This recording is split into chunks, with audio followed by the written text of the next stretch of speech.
नमस्कार, my nation 24 से मैं हूँ नीरा साहू। ट्यूशन फीस के नाम से निजी स्कूलों के संचालकों द्वारा मनमानी फीस लिया जा रहा है, जिससे पालकों का फूटा गुस्सा।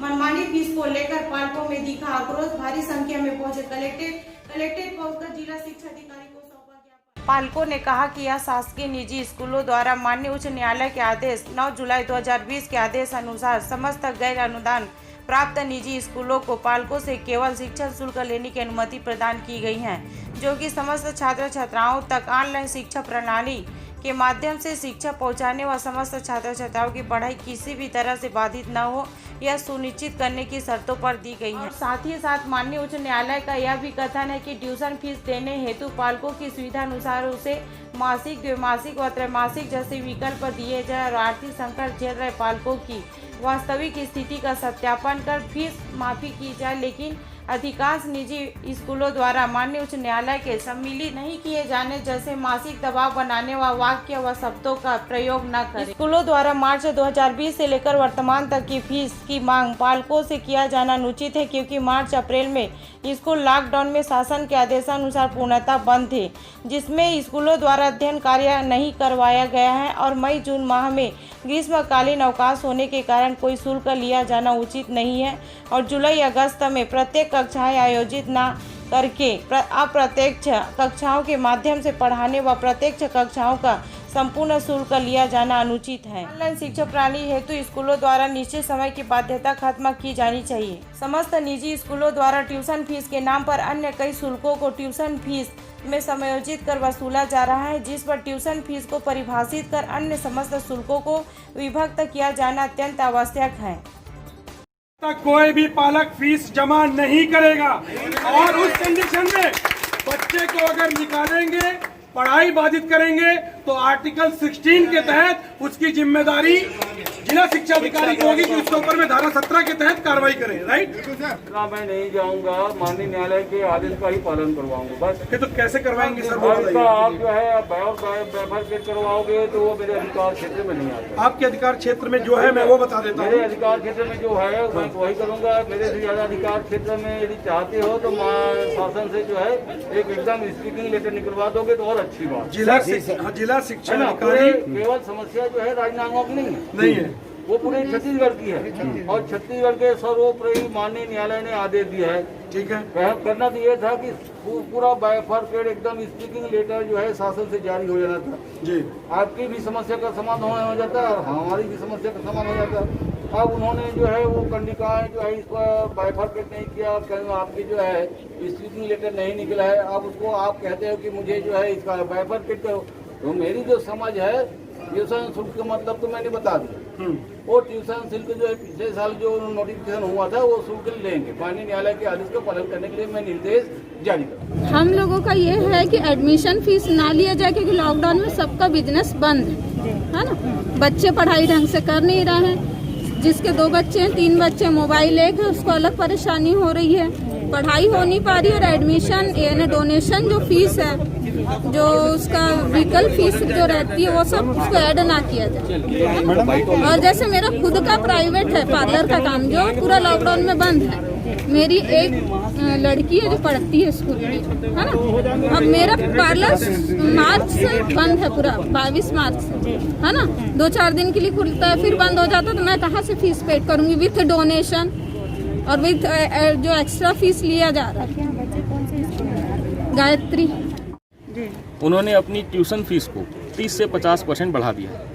माननीय उच्च न्यायालय के दिशा निर्देश के अनुसार आपको ट्यूशन फीस पिछले साल के हिसाब से ही यथावत रखनी थी, लेकिन इन्होंने एक ही मद में ट्यूशन फीस को 30 से 50% बढ़ा दिया है। तो मेरा सभी पेरेंट्स से ये कहना है कि आप एक डिमांड नोट स्कूल से बोलिए कि वो आपको एड्रेस पे लिख के भेजें लिखित रूप से, ताकि उस डिमांड नोट पे आपकी नई जो फीस बढ़ी हुई फीस है उसका वो उल्लेख करें और एक तुलनात्मक जो पिछले साल कम फीस थी उसकी जानकारी आपके पास आपके घर में जो रसीद है उसमें है, तो आप उनको चैलेंज कर सकते हैं। जिला शिक्षा अधिकारी महोदय से अभी मैं मिला और उनको बोला तो उन्होंने कहा कि आप पर्सनली केस लगाइए। भाई एक व्यक्तिगत आदमी व्यक्तिगत रूप से कहाँ कोर्ट कचहरी में जाएगा? जिला शिक्षा अधिकारी का क्या कर्तव्य है? क्या उनको हनुमान जी की तरह शक्ति याद दिलानी पड़ेगी? आपकी क्या शक्ति है? एकदम साइलेंट पद है, ये साइलेंट मोड में रहते हैं। कहने का मतलब यह पद को एकदम साइलेंट कर दिया है। मनमानी कर रहे हैं प्राइवेट स्कूल वाले। उनके कार्यक्षेत्र में यही है ना कि जो गाइडलाइन है उच्च न्यायालय की उसको वो फॉलो करवाएं। वो नहीं कर रहे हैं, बोले आप व्यक्तिगत रूप से कोर्ट में जाइए, ये कैसे चलेगा? ऐसी बात भी नहीं बोलना चाहिए उनको। उनके अधिकार क्षेत्र में जो है वो उनको जरूर करना चाहिए।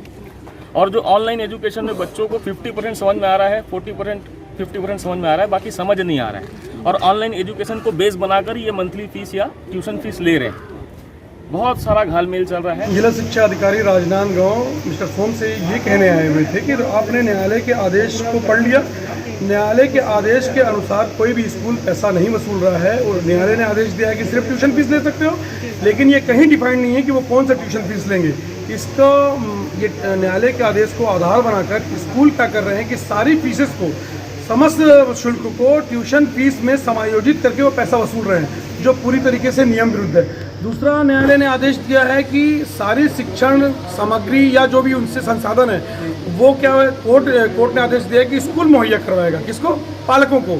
अब यहाँ पालकों के पास में पढ़ाने के लिए मोबाइल नहीं है, यहाँ 3 बच्चे जिनके स्कूलों में पढ़ रहे हैं उनके पास पढ़ाने के लिए मोबाइल नहीं है, तो उनका कहना है कि हमारे पास मोबाइल नहीं है तो इसकी व्यवस्था शासन करवाए या शिक्षा विभाग करवाए। तो हमने शिक्षा अधिकारी को यही कहा है कि जब तक जो ट्यूशन फीस है उसको आप डिफाइन नहीं करेंगे, जब तक कोई भी पालक पैसा नहीं देगा, और हम लोग इसके लिए माननीय हाई कोर्ट में इसको मतलब ये जो न्यायालय का फैसला है इसके खिलाफ जा रहे हैं, और जब तक हम अभी किसी भी तरीके से स्कूलों को कोई भी फीस नहीं दे रहे हैं। और आर्टिकल 16 शिक्षा के अधिकार अधिनियम के तहत ये उसमें स्पष्ट रूप से उल्लेख है कि कोई भी स्कूल फीस के कारण किसी बच्चे को न स्कूल से निकाल सकता है न उसकी पढ़ाई बाधित कर सकता है।